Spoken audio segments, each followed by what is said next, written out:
Olá pessoal, tudo bem? Hoje eu vim aqui falar um pouquinho para vocês a respeito das opções de tratamento que a gente tem disponíveis para a área dos olhos, tá? A gente precisa lembrar sempre que em medicina isso serve para qualquer coisa, tá? O diagnóstico é o que vem antes, então se a gente não sabe o que a gente precisa tratar, a gente não vai conseguir estabelecer um plano correto de tratamento, tá?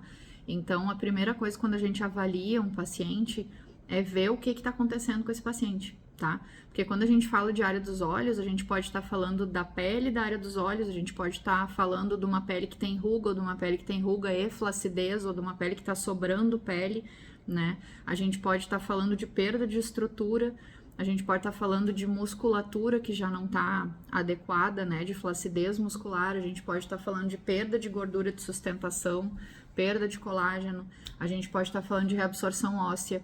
Então, tem tanta coisa que acontece, a gente tem que lembrar de todas as camadas, tá?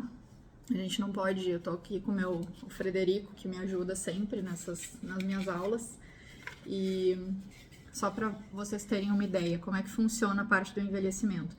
A gente tem o arcabouço ósseo aqui que sustenta todos os tecidos ao redor dos olhos. A gente tem uma proeminência aqui na região frontal, ó, essa parte que fica mais elevada, que é maior nos homens. Pode ver que os homens têm isso aqui geralmente um pouco mais alto que as mulheres, mas que todo mundo tem essa leve proeminência óssea. E aqui, juntamente com essa proeminência, a gente vai ter aqui deitadinho o supercílio, né? Aqui abaixo a gente vai ter cobrindo, então a gente vai ter a musculatura, o olho tá aqui dentro, cheio de bolsinha de gordura.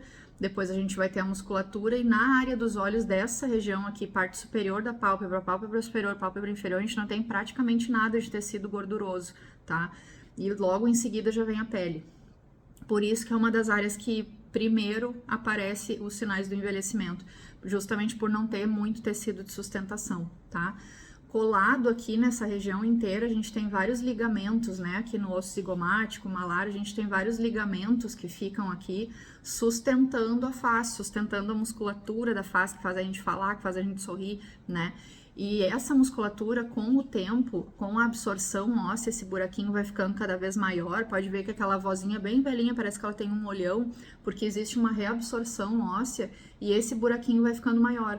Então, esse músculo que um dia estava aqui, fixado, ele vai descendo junto, tá?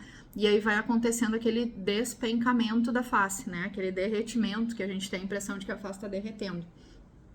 Então, quando a gente vai fazer a avaliação da região da área dos olhos, a gente não pode só pensar em tratar a pele. A gente tem que fazer o diagnóstico, ver o que está acontecendo, se já tem esse tecido que está despencado, ver como vai sustentar esse tecido. Às vezes a gente consegue sustentar com preenchimento, às vezes a gente consegue sustentar tracionando, né, usando preenchimento e fio de tração. Às vezes a gente junta isso com ultrassom microfocado, né, com algumas outras máquinas que agem nos tecidos mais profundos, e às vezes a gente só consegue melhorar mesmo com cirurgia, tá? Então, a principal coisa para a gente conseguir realmente planejar um tratamento da área dos olhos, e aí eu vou dividir esse vídeo porque senão ele vai ficar muito chato, é a gente fazer um diagnóstico adequado do que está acontecendo naquele paciente, tá? Então, provavelmente esse paciente tem, sei lá, 25 anos, 30 anos, 35 anos, ele vai ter no máximo uma absorçãozinha da gordura aqui nessa região da gota lacrimal, né, do sulco nasojugal que a gente fala, da olheira, e vai ter um pouquinho de ruga, de pé de galinha. Então esse paciente vai precisar geralmente tratar só a pele, fazer um botox para diminuir a força muscular, diminuir a contratilidade, melhorar a ruga de expressão, fazer um leve preenchimento de olheira. Mas aí a gente vai pegar um paciente com 80, por exemplo, que já tem perda óssea, tem perda de gordura, tem perda de sustentação da face inteira. Então, o planejamento vai ser totalmente baseado no que o paciente está apresentando. Não existe regra, tá? Não existe receita de bolo, principalmente porque cada etnia tem as suas características. Quando a gente pega um paciente, por exemplo, que tem uma etnia indígena, ele automaticamente já vai ter um supercílio um pouco mais baixo, já vai ter uma gordurinha aqui que a gente chama de rufe um pouco mais pronunciada. Esses pacientes, quando começam o processo de envelhecimento, o supercílio já era baixo, quando ele baixa um pouco já fica muito, entende? Então esses pacientes costumam pesar o olho, pesar o olhar e às vezes precisar de bléfaro, precisar de uma cirurgia de supercílio muito antes do que um paciente que já tem o supercílio bem posicionado alto desde cedo, tá?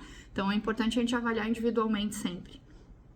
procure um profissional adequado, que tenha experiência, que saiba avaliar, mas essa é o meu conselho de hoje. O diagnóstico é muito mais importante porque os tratamentos mudam, eles se atualizam, né? Eles vão otimizando cada vez mais. A tendência nunca é um tratamento resolver sozinho um problema. Na maioria das vezes a gente tem que juntar e fazer várias coisas, né? Associar tratamentos para ter resultados melhores, né? Somados.